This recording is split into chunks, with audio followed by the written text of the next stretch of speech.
आज हम अपने गांव की सड़क पे जा रहे थे तो एक भैंस के बच्चे ने आवाज़ लगा दी। जब हमने उससे जाकर उसकी परेशानी पूछी तो उसने अपने मालिक की शिकायत लगाई। क्या शिकायत लगाई, सुनिए उसके ज़ुबानी। अस्सलाम वालेकुम everyone, welcome back to another new vlog. कैसे हैं जी सब? भाई ठीक ठाक है और सुनाएं कैसी ज़िंदगी गुजरी है आपकी। वेलकम बैक हो गया जी आप सबको न्यू व्लॉग के अंदर। फिर अभी हमारे को किसने आवाज़ लगाई है जी? अच्छा, भैंस का बच्चा हमारे को बुला रहा है और अभी हम उससे पूछते हैं कि उसको कौन सी परेशानी है। वीवर, ये भैंस का बच्चा है और ये है जी भैंस। अभी हम इन दोनों से पूछते हैं कि दोनों को कौन सी परेशानी है। अस्सलाम वालेकुम भैंस के बच्चे, क्या हाल है आपका? जी मैं ठीक हूँ रहमान भाई, आप सुनाएं आपकी कैसी जिंदगी गुजर रही है। ये अभी आपने हमें आवाज़ लगाई है, क्या परेशानी है आपको? जी जी रहमान भाई, मैंने ही आपको आवाज लगाई है।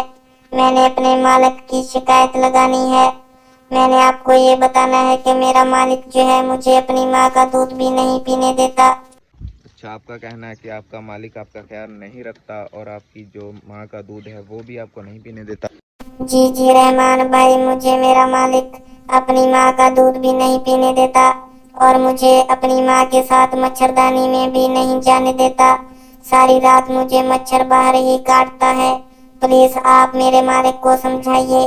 प्योर भैंस के बच्चे का कहना है जी उसका मालिक जो है उसको दूध वगैरह भी अपनी माँ का नहीं पीने देता, उसको मच्छरदानी में भी नहीं जाने देता, अपनी माँ के साथ उसको बाहर ही बांध देता है मच्छरों में। प्योर भैंस के बच्चे की आपने बातें जो हैं वो सुनी है। वो उसका यही कहना है कि उसको जो है उसका मालिक दूध वगैरह भी नहीं अपनी माँ का पीने देता।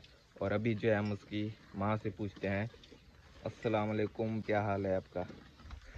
जी जी मैं ठीक हूँ रहमान भाई, आप सुनाएं आपकी कैसी जिंदगी गुजर रही है। क्या आपका बच्चा जो कह रहा है वो सच है?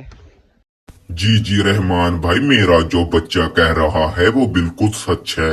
मेरा मालिक मुझे अपने बच्चे को दूध भी नहीं पिलाने देता और मेरा जो दूध होता है वो जाकर सारा शहर बेच देता है और मुझे अकेली को मच्छरदानी में बांध देता है और मेरा बच्चा अकेला ही बाहर बंधा होता है। उसको रात सारी मच्छर बहुत काटते हैं।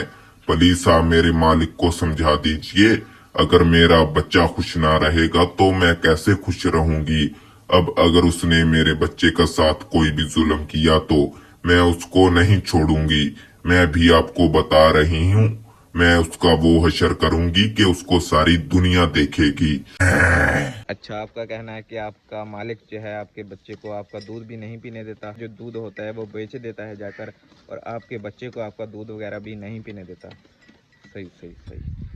तो इधर आपने भैंस के बच्चे की बातें सुन ली हैं और भैंस की भी बातें सुन ली हैं। उसका कहना है कि उसका मालिक जो है वो उसको उसकी माँ का दूध भी नहीं पीने देता और उसको मच्छरदानी में भी नहीं जाने देता अपनी माँ के साथ, कि उसका जो दूध होता है भैंस का वो पी ना ले। तो काफ़ी बातें वगैरह जो है जी आपने सुन ली है। ये वीडियो जो है इसके मालिक तक चले जाएगी तो इसका मालिक जो है फिर इसका ख्याल रखेगा। तो आज के व्लॉग का हम यहीं पर एंड करते हैं। तो उम्मीद करता हूँ आज का व्लॉग आपको अच्छा लगा होगा। अगर आज का व्लॉग हमारा अच्छा लगा तो हमारे चैनल को आपने ज़रूर सब्सक्राइब करना है। इंशाल्लाह जल्दी मिलते हैं सब भाई नेक्स्ट वीडियो में। अल्लाह हाफिज़, शुक्रिया, बाय।